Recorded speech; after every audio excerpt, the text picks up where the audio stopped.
The setup is presented by Polaris, the hardest working, smoothest riding off-road vehicles, now at your local dealer. And brought to you in part by Camping World. Visit Camping World RV Sales for the largest selection of motorhomes. Ask about our low price guarantee.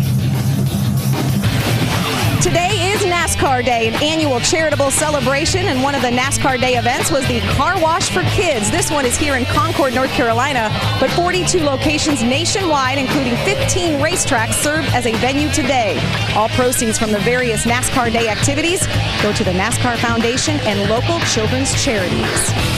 It's too late to get a clean car, but it's not too late to donate to the cause. Since the first NASCAR Day in 2004, more than $8 million has been raised. For more information, go to NASCAR.com Unites.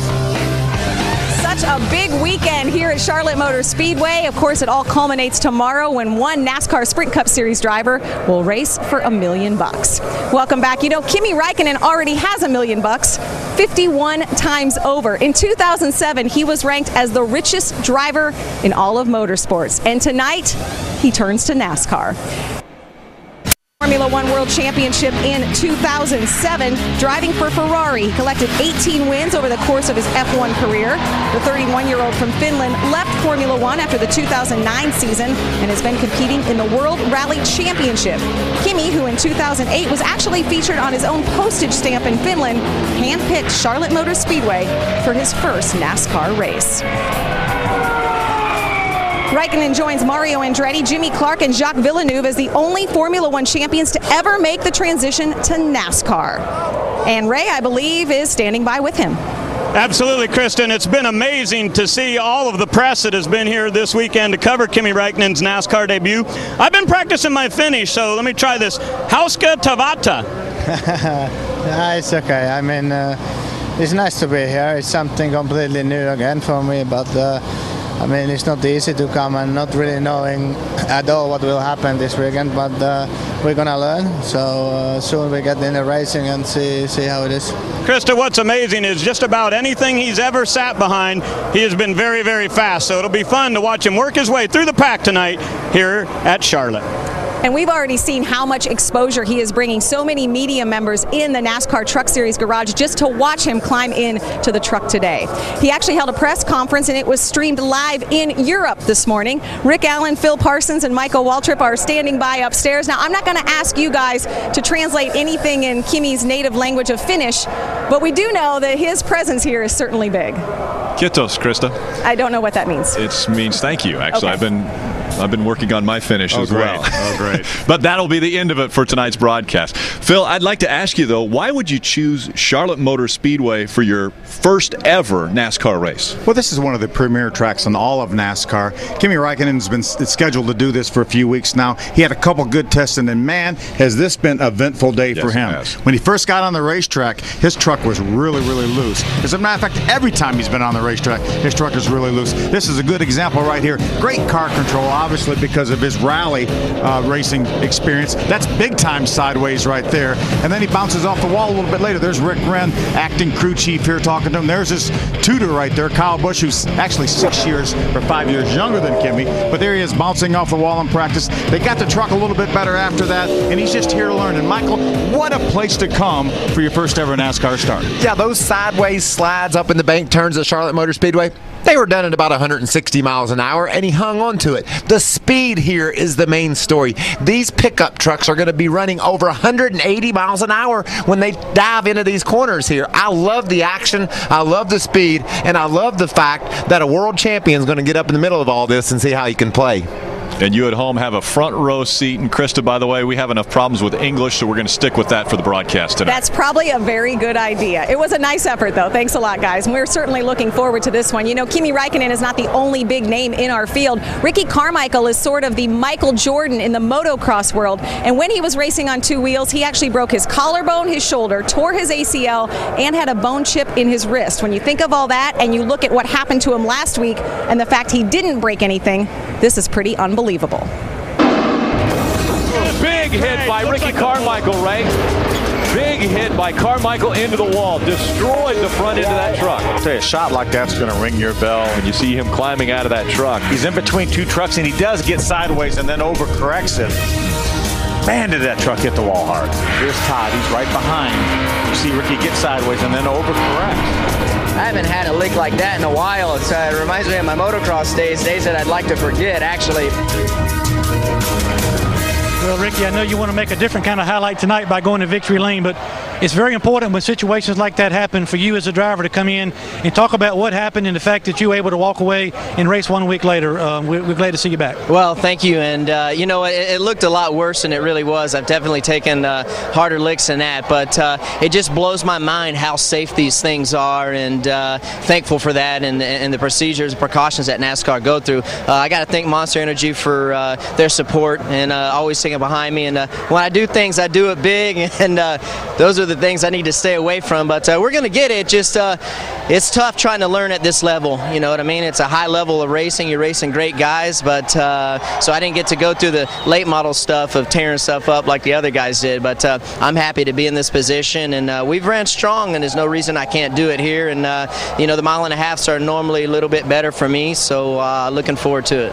And Crystal, one thing you can tell about Ricky Carmichael, always a great attitude, and all the guys on his team really stick behind him because he thinks the next race is going to be the one that takes him to victory lane. Hermie, I love his attitude, and I mentioned earlier that his teammate James Busher is doing double duty. Well, so is Austin Dillon. Dillon, who was quickest in truck practice, will race tonight in North Carolina and again Sunday in Iowa. The garage has been a busy place today, but the action is about to spill out onto the track. When it does, we will be ready. More to come on the setup here on Speed. Stick around. We're just getting warmed up in Charlotte.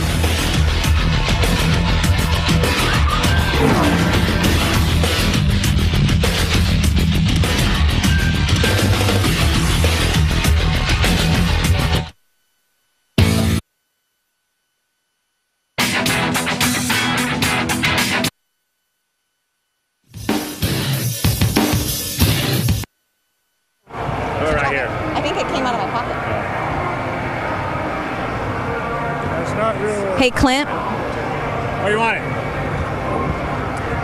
We're just setting up this trophy here. Let me know if once it goes, if you like it. Yeah. What if I get animated and I start getting so excited and I knock it over? It'll be all right. They got 2 of them. Yeah. It's just a prop. So I'll reference the trophy when I talk Clay Rogers.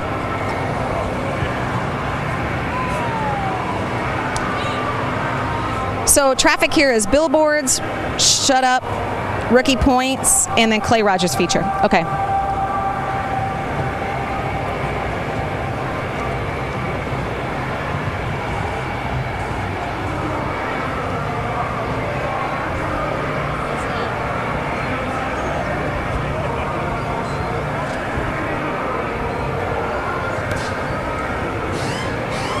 Okay, so get out of the way?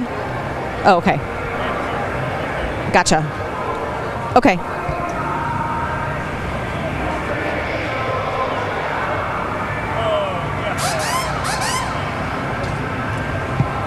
No, that sort of threw me, but what threw me more is I looked down and I saw that I'd sort of written like, hey, earlier today, Kimmy talked about, and I'm glad you did, because I started to say that line and I was like, I think Ray's got him. So I think it worked.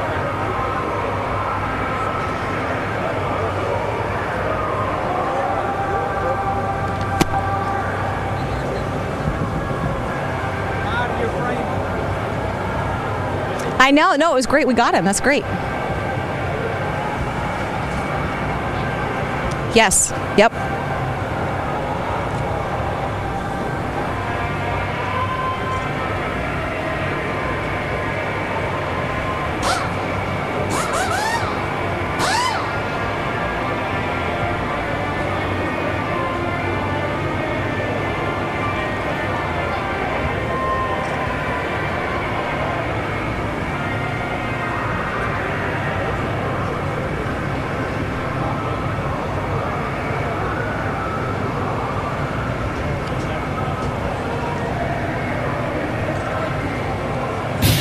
The setup is presented by Polaris, the hardest working, smoothest riding off-road vehicles, now at your local dealer.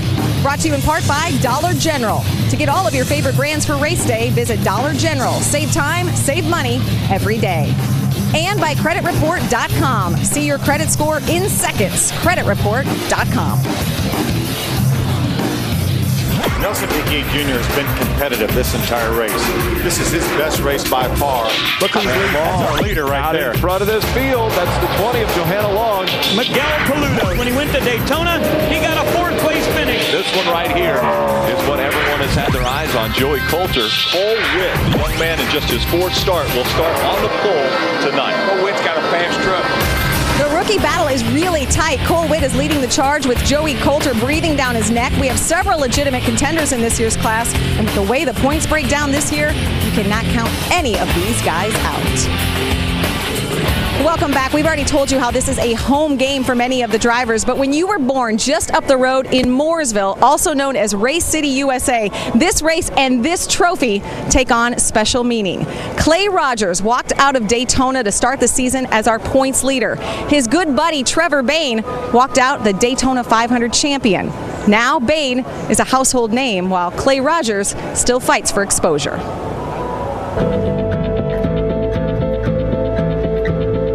When I was 8 years old, I knew I was going to be a Cup driver. The problem is all the obstacles that you have to overcome and all the growing up that you have to do throughout the sport. And sometimes you zig when you should have zagged. Early on, it seemed like there was nothing that could stop Clay Rogers from realizing his Cup dream. After winning go-kart and legacy championships, Rogers made the jump to the Busch Series, splitting time with Matt Kenseth for the 2001 season. I was 20 years old in 2001 and thought I had it all figured out. Not quite. Crichton was really young at the time, and I wish like crazy that would have been 5 years later. If he could do all that all over again, he would be right here in this garage racing.